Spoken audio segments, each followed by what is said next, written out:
Olá, seja bem-vindo, seja bem-vinda mais uma vez aqui ao canal Classe de Professores. Fale desse canal para os seus amigos, divulgue, dê seus likes aí. É muito importante para continuarmos esse trabalho voluntário que fazemos, eu ressalto.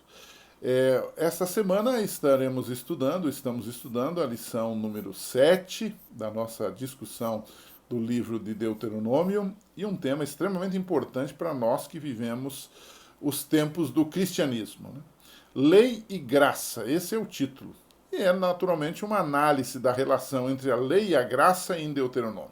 É comum a gente ouvir de pessoas diferentes essa colocação. Ah, não, no Velho Testamento a salvação era pela lei e no Novo Testamento veio a graça de Deus. Isso é um grande engano. A graça de Deus precede ao próprio pecado. A graça é eterna tanto quanto é Deus. E a salvação sempre foi pela graça. Nós temos que colocar cada coisa no seu devido lugar. Cada coisa com a sua função. A lei com a sua função e a graça com a sua função. Né? Então, no livro de Deuteronômio, isso se torna clara, essa ligação entre a lei e a graça e uma explicação da sua função dentro do programa da salvação. Então, o primeiro tópico que eu coloquei é a lei perfeita. O que é isto? A lei moral de Deus, ela é eterna. Por quê? Porque ela é um reflexo do caráter e da vontade de Deus. Ou seja, Deus nos chama, Deus nos perdoa, assim como fez com Israel, faz conosco, e ele diz, meus filhos, andem neste caminho, e o caminho é este. Então ele dá os seus mandamentos. É simples esta equação. Então essa lei de Deus é um reflexo do seu caráter. Os princípios desta lei existem desde a eternidade. Ou seja, a gente toma os 10 mandamentos, por exemplo, e você não tem no céu exatamente os 10 mandamentos, mas os princípios dos 10 mandamentos estão no céu. Ou seja, por que a gente diz isso? Bom, se não existisse lei no céu, a Bíblia diz, onde não há lei não há transgressão, não há pecado. Ou seja, se não existisse lei no céu, por exemplo, não cobiçarás, o diabo, o Lúcifer, não teria cobiçado o trono de Deus. Então, fica claro que Lúcifer pecou porque existia uma lei no céu. E por isso ele foi expulso de lá. Né? Se não existisse lei na terra dada por Deus, Adão não teria pecado. Deus disse, não faça, e ele fez. Ou seja, onde não há lei, não há transgressão. E essa transgressão da lei é uma rebelião contra Deus, que nós chamamos, aqui num português claro, de pecado. 1 João 3,4 diz assim, que o pecado é a transgressão da lei. A lei moral de Deus, ela está na Bíblia em várias situações. E ela é, digamos, resumida em Êxodo 20 e Deuteronômio capítulo 5, onde nós temos os 10 mandamentos. Reiteradamente, Deuteronômio, por exemplo, enfatiza a guarda da lei como parte do povo na aliança com Deus, ou seja, o povo devia obedecer essa lei. Eles lá e nós aqui. Não para nos salvarmos, mas depois de salvos. Ok? Então, esses mandamentos seriam para o bem do povo. Né? A nossa lição até colocou uma expressão em hebraico ali, né? Letovlar. Okay? Ou seja, que guardes, diz Deus, os mandamentos do Senhor e os seus estatutos que hoje te ordeno para o teu bem. Deuteronômio 10, verso 13.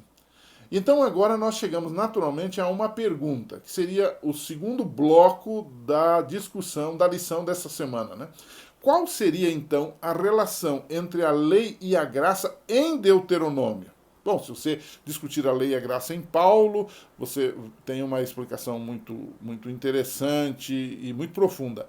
Mas será que há alguma relação entre a lei e a graça em Deuteronômio? A resposta é sim. A lei e a graça em Deuteronômio e em toda a Bíblia, elas vão juntas, cada uma com sua função, como eu disse no início, dentro do plano da salvação. A graça é a fonte da salvação. E a obediência à lei de Deus é a resposta do homem à graça de Deus, ao amor de Deus. Isso fica muito claro na Bíblia. Por exemplo, vamos explicar este assunto de Deuteronômio, do povo de Israel. O povo de Israel era escravo no Egito. Você lembra disso? Deus, com mão forte, o tira de lá. O que foi isto? Foi um ato da graça de Deus, porque aquele povo estava lá perdido, estava pecando, estava adorando os deuses deles lá, eles estavam trabalhando no sábado. Quer dizer, eles eram escravos. Então, mas Deus os arranca de lá. Esse arrancar de lá foi uma bênção na vida deles. Que ato foi esse? Foi um ato de graça, foi um ato de libertação, foi um ato de salvação. Se você observar os 10 mandamentos, em Êxodo 20, verso 1, ele não começa com a expressão não terás outros deuses diante de mim. Não. Quando você lê Êxodo 20, verso 1, que é a lista dos 10 mandamentos, o texto começa assim: Eu sou o Senhor teu Deus que te tirei da casa do Egito, da casa da servidão. O que Deus está dizendo com isso? Foi a minha graça que salvou vocês. Foi a minha graça que libertou vocês. Foi a minha graça que buscou vocês. É a mesma coisa nós podemos dizer hoje. Deus nos salva por sua graça, por seu amor. Depois ele dá os mandamentos, a lei, para que a gente possa andar no caminho que ele quer, no seu desejo. Então, Deus não tira o povo de lá, só repetindo para você entender melhor, por causa das boas obras deles. Isso ele deixa claro, ele diz, não é por causa da tua justiça, nem por causa do teu coração que entras a possuir a terra. Né?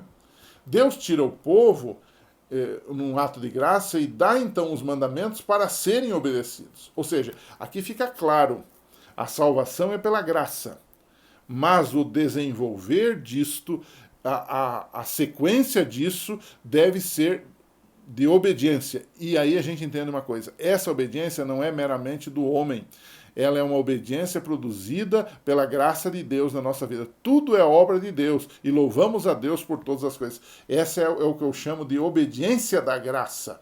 Não é aquela obediência legalista que muitas vezes nós temos, né? Então, uma demonstração, por exemplo, da graça de Deus é que no mandamento do sábado, né, em Deuteronômio 5, de 12 a 15, aparece um novo aspecto dentro do próprio sábado. O sábado que antes lembrava a criação do mundo, agora passa a lembrar também a libertação do povo das garras do Egito. O sábado torna-se um símbolo da redenção. O sábado representa, neste caso, a graça de Deus que nos é oferecida. Cada sábado que eles paravam, cultuavam a Deus, eles lembravam, esse Deus que nos criou foi também um Deus que nos salvou do Egito.